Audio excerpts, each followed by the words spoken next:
Welcome everyone to today's episode of Getting In, a College Coach Conversation. I'm Sally Ganga from College Coach.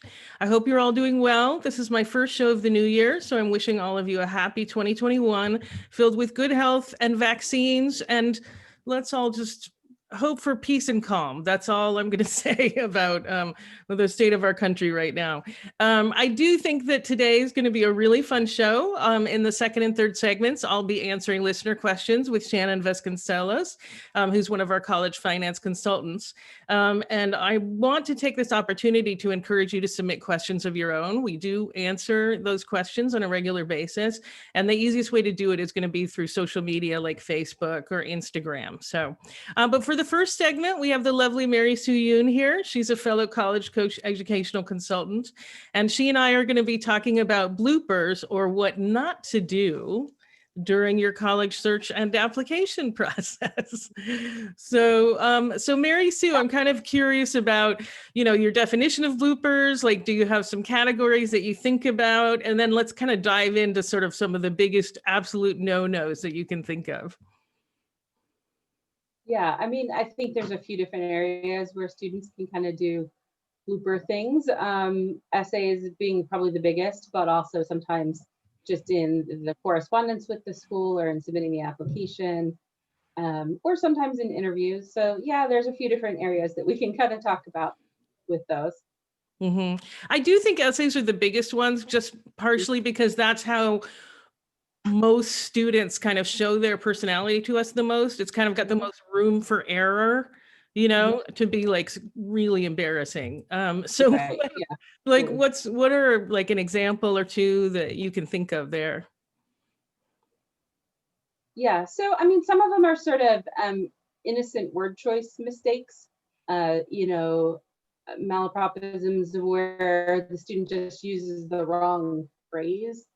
One that's been going around our team for a while is that a student who wrote a right from the get-go on an essay, like gecko like the salamander, not right, or the things that I would commonly see, like things like intensive purposes instead of intense and purposes. So if you're using a sort of fairly recognizable, phrase that is a cliched phrase, just make sure you know what the phrase is and that you're using it correctly, because I think that those ones can kind of lead to some chuckles and passed around essays in the admissions office of that list.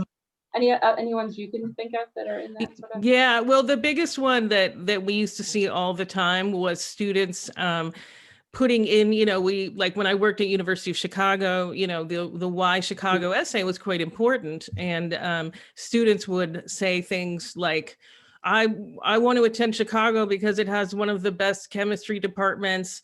And I can't wait to move to the city of Philadelphia.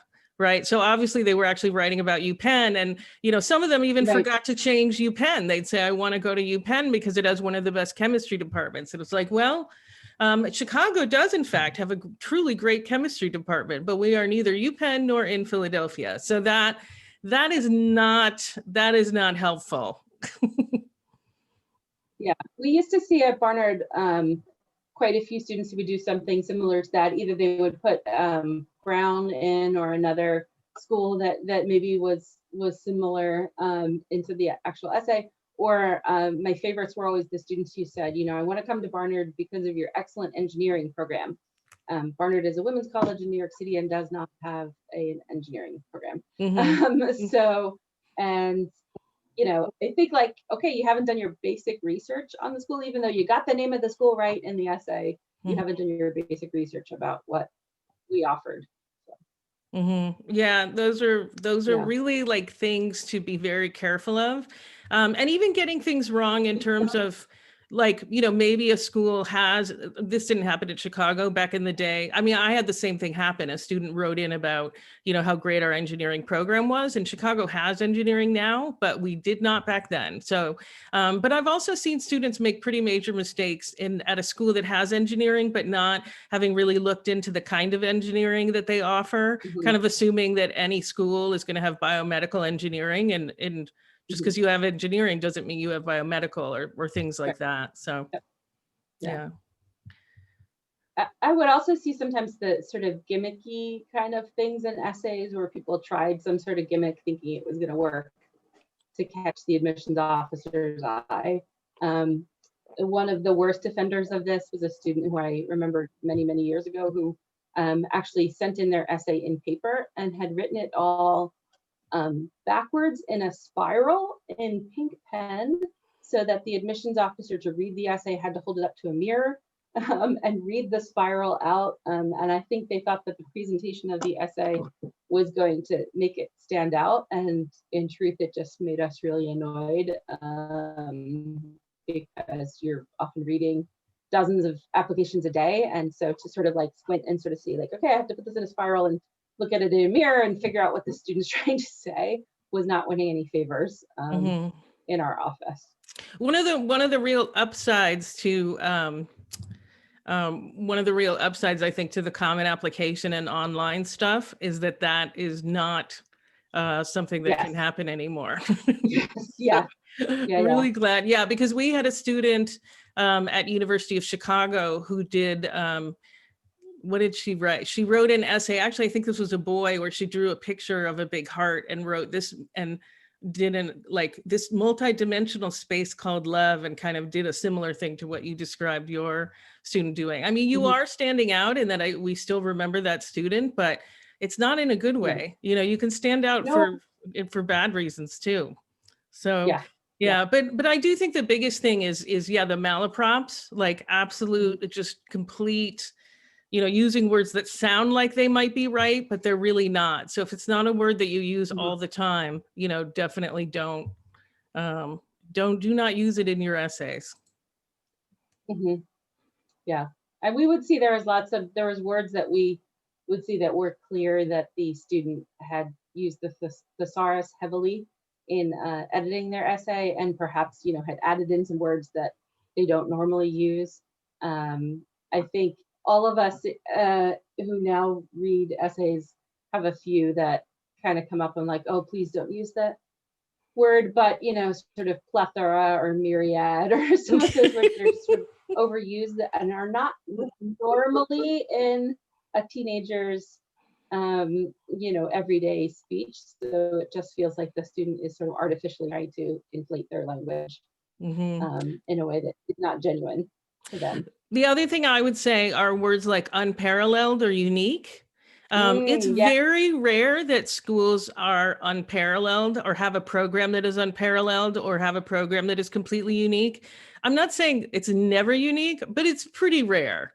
You know, like as amazing as a school as like say Cornell is. I was reading an essay recently for Cornell and I know you went there, go Cornell, great school, but unparalleled engineering. Right. I think it's a truly great program. It's really excellent. But are there parallel programs? Yes, I think there probably are. There's a few. There's probably not most. It's probably better than most, but unparalleled, stay away from that kind of hyperbole. I think that's probably the most important thing to note there. Yeah. All right. Anything outside of essays? I'm kind of curious about other bloopers too.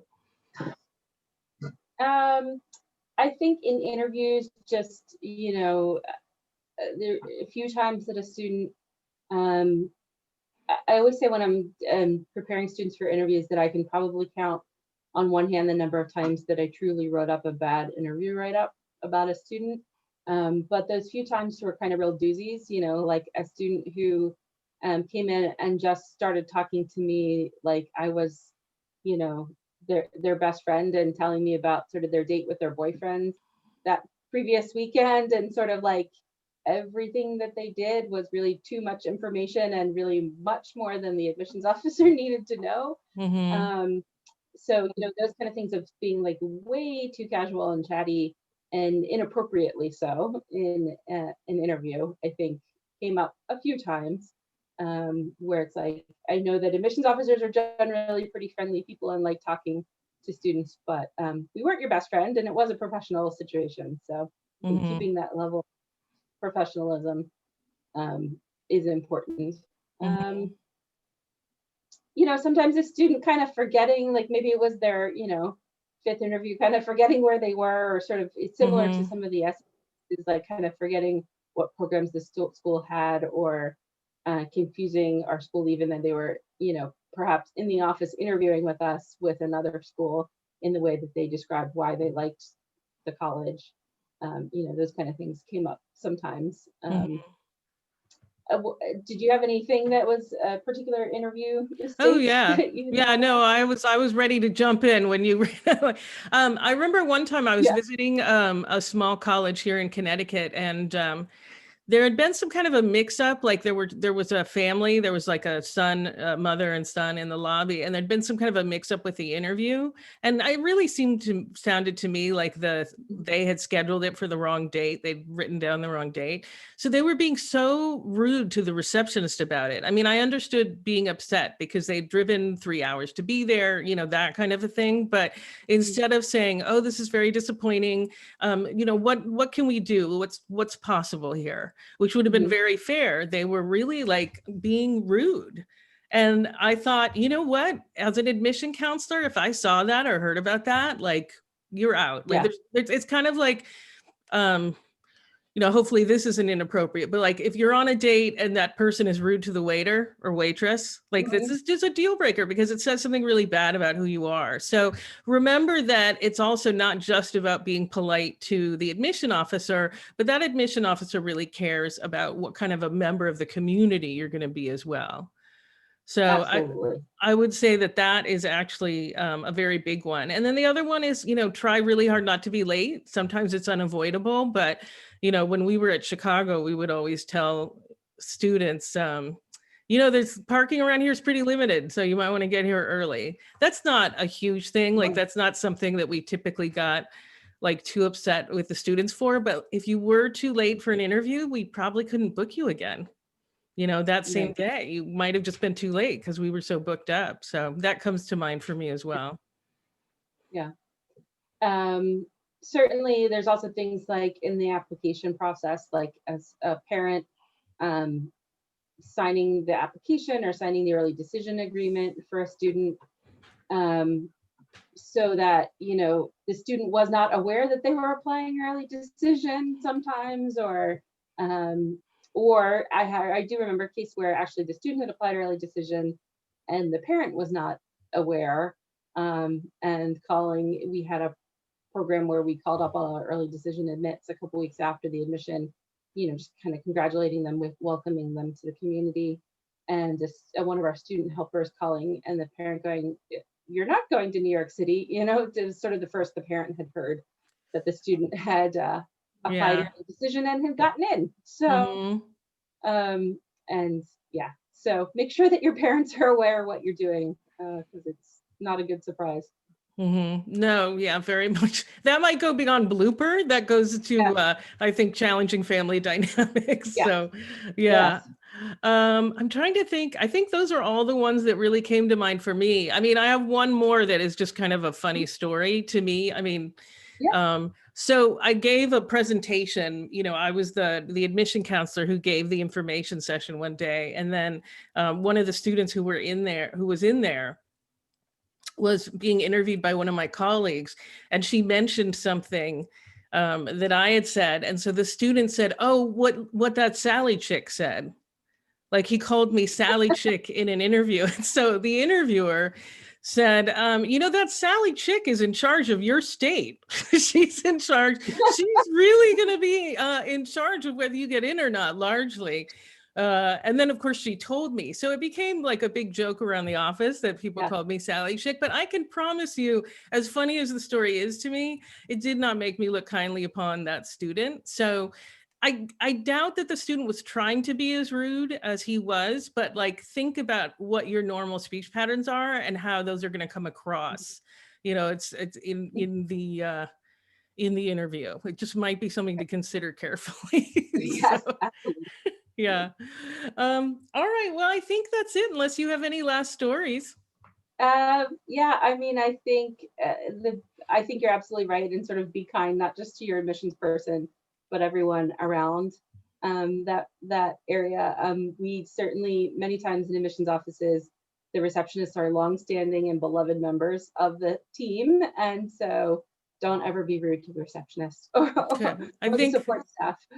I think that's a great thing to end on. Don't be rude to Yes. waiters, don't be rude to receptionists, et cetera, et cetera. So, all right. Thanks, Mary Sue. So we're going to be taking a short break, but when we return, Shannon Vasconcelos and I will be responding to listener questions about college and admission finance topics.